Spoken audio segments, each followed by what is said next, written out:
आज कितने क्राइम हो रहे हैं नशे की हालत, कितनी बच्चियां अपने बाप की ज्यादती का शिकार हो रही हैं। अभी कल की न्यूज़ है, अखबार में मैंने पढ़ा कि बाप नशा करके आता था और अपनी ही 10 साल की 12 साल की बच्ची के साथ काला करतूत करता था।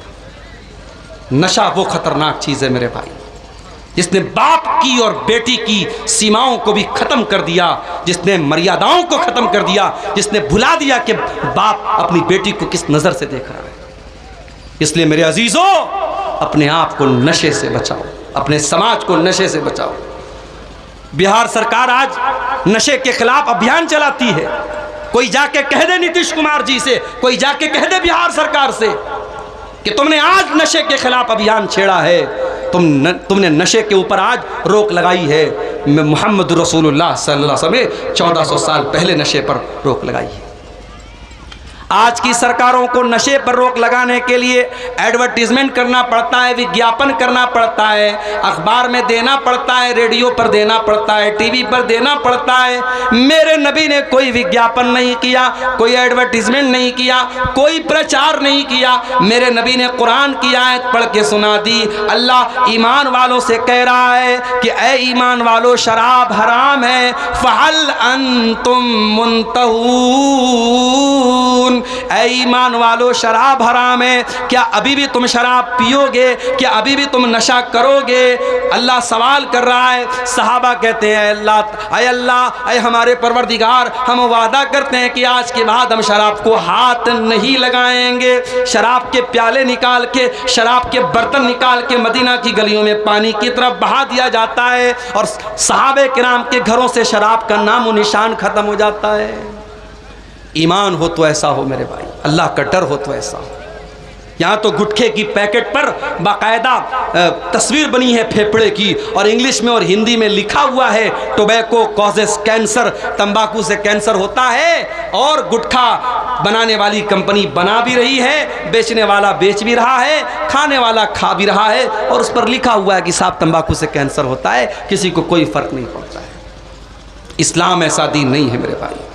इस्लाम सिर्फ 5 टाइम की नमाज पढ़ने का नाम नहीं है, माफ़ कीजिएगा। इस्लाम आपकी तरबियत करता है।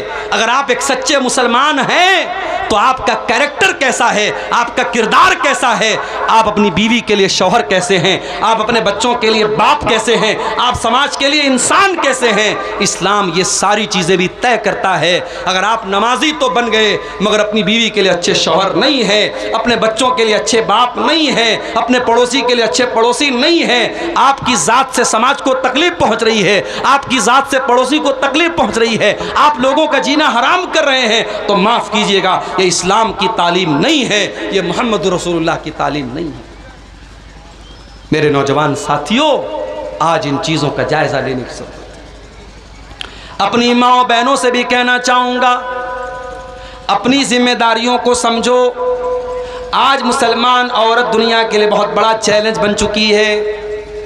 डॉक्टर जाकिर नायक साहब हमारे पड़ोसी मुल्क में गए, एक न्यूज़ एंकर ने जो उनसे बातचीत कर रही थी, बेपर्दा उनके सामने बैठी हुई थी। डॉक्टर जाकिर नायक साहब ने कहा कि अगर कोई खूबसूरत औरत मेकअप करके, सज संवर करके किसी मर्द के सामने आधा घंटा बैठी है और मर्द के दिल में कोई हलचल नहीं हो रही है, मर्द को कोई फर्क नहीं पड़ रहा है, तो उस मर्द को जा करके अपना इलाज कराना चाहिए। इतना कह दिया डॉक्टर जाकिर नायक। हालांकि मैं एक बात और बोल दूं आपको, डॉक्टर जाकिर नायक साहब जब से इंडिया से गए हैं, पहले यहाँ थे, अहले हदीस उलमा के साथ रहते थे। उनकी जो टीम थी उसमें ज़्यादातर अहले हदीस उलमा थे। मौलाना सनाउल्लाह मदनी साहब, मौलाना शमीम फौजी साहब, आपके बिहार के शेख अशफाक सलफ़ी साहब, और बहुत सारे अहले हदीस उलमा उनकी टीम में शामिल थे। उस वक्त डॉक्टर जाकिर नायक की जो सोच थी वो अलग थी, और अभी जो उनकी सोच सामने आ रही है उनके बयानात से, वो बहुत अलग हो चुकी है। अब वो अहले हदीसों को भी एक फ़िरका कहते हैं। उनसे पूछा जाता है कि आपके आइडियल कौन है, किसी एक भी अहले हदीस आलिम का नाम नहीं लेते, उन उलमा का नाम लेते हैं जिनके अकीदे में, मनहज में ख़राबी पाई जा रही है। इसलिए हमारे वो अहले हदीस नौजवान जो अब तक डॉक्टर जाकिर नायक को अहले हदीस समझते थे, मानते थे, वो होशियार हो जाएं। अब जब डॉक्टर जाकिर नायक खुद को भी अहले हदीस नहीं मानते हैं तो हमें ये गलती करने की ज़रूरत नहीं है। उनके अच्छे काम का हम सपोर्ट करेंगे।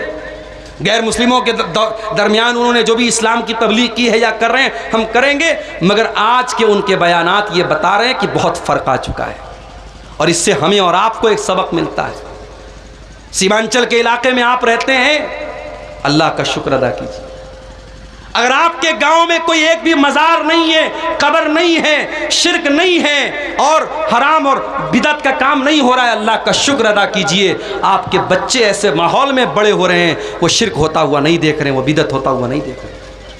माहौल का बहुत असर पड़ता है।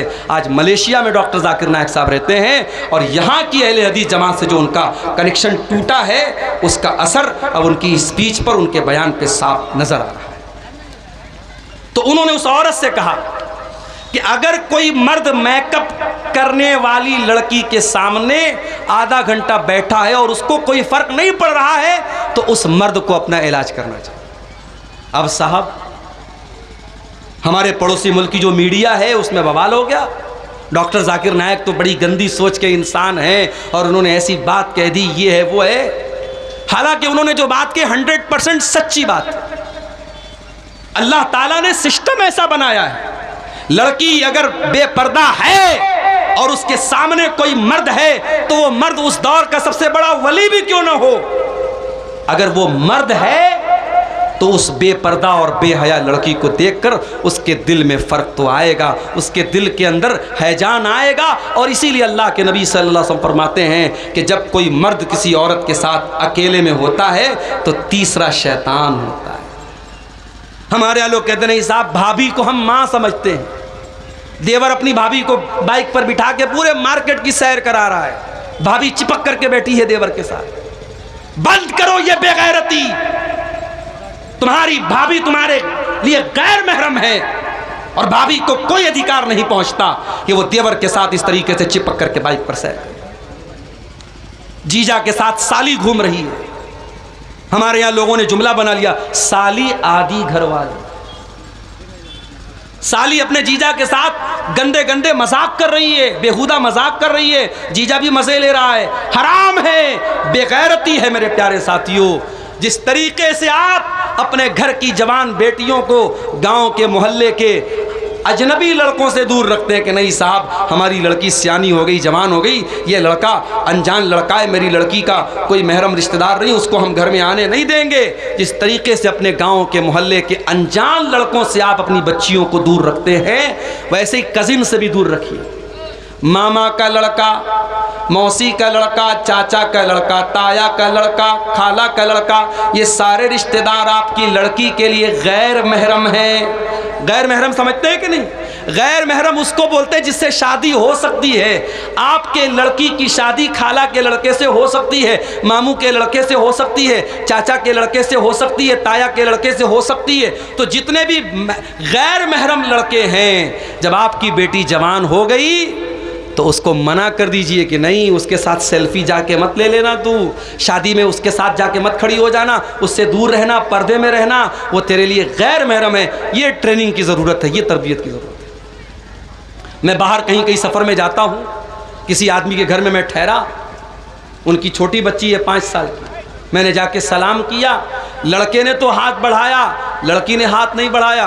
मैंने पूछा कि ये 5 साल की बच्ची ये मुसाफा करने के लिए हाथ क्यों नहीं बढ़ा रही है? तो लड़की ने कहा कि मेरे बाप ने मुझको ये शिक्षा दी है, मेरी माँ ने मुझको ये तालीम दी है कि तू लड़की है, तू सलाम तो कर सकती है, मगर किसी मर्द के साथ मुसाफा करना तेरे लिए मुनासिब नहीं है। मुझे बड़ी खुशी होती है कि 5 साल की बच्ची को ये शिक्षा और ये तालीम जो इस्लाम दे रहा है वो बाप अपनी बेटी को देता है। आज हमारे यहाँ जवान बेटियां हैं, बेपर्दा घर से निकल रही हैं, न माँ को कोई फर्क पड़ता है। जलसे में आई है सज करके, संवर करके और ऐसे कपड़े पहन करके जिससे उनका जिस्म नजर आ रहा है, वो जलसे में आ रही हैं। माफ करना मेरे भाइयों, अगर आपके जलसों में ये औरतें आती हैं और बेपर्दा आती हैं और आकर के सड़कों पर खड़ी रहती हैं और नौजवान लड़के उनके आसपास मंडलाते रहते हैं, तो कान खोल करके सुन लो, इससे बेहतर है कि आप जलसों में लेडीज का इंतजाम करना बंद कर दीजिए।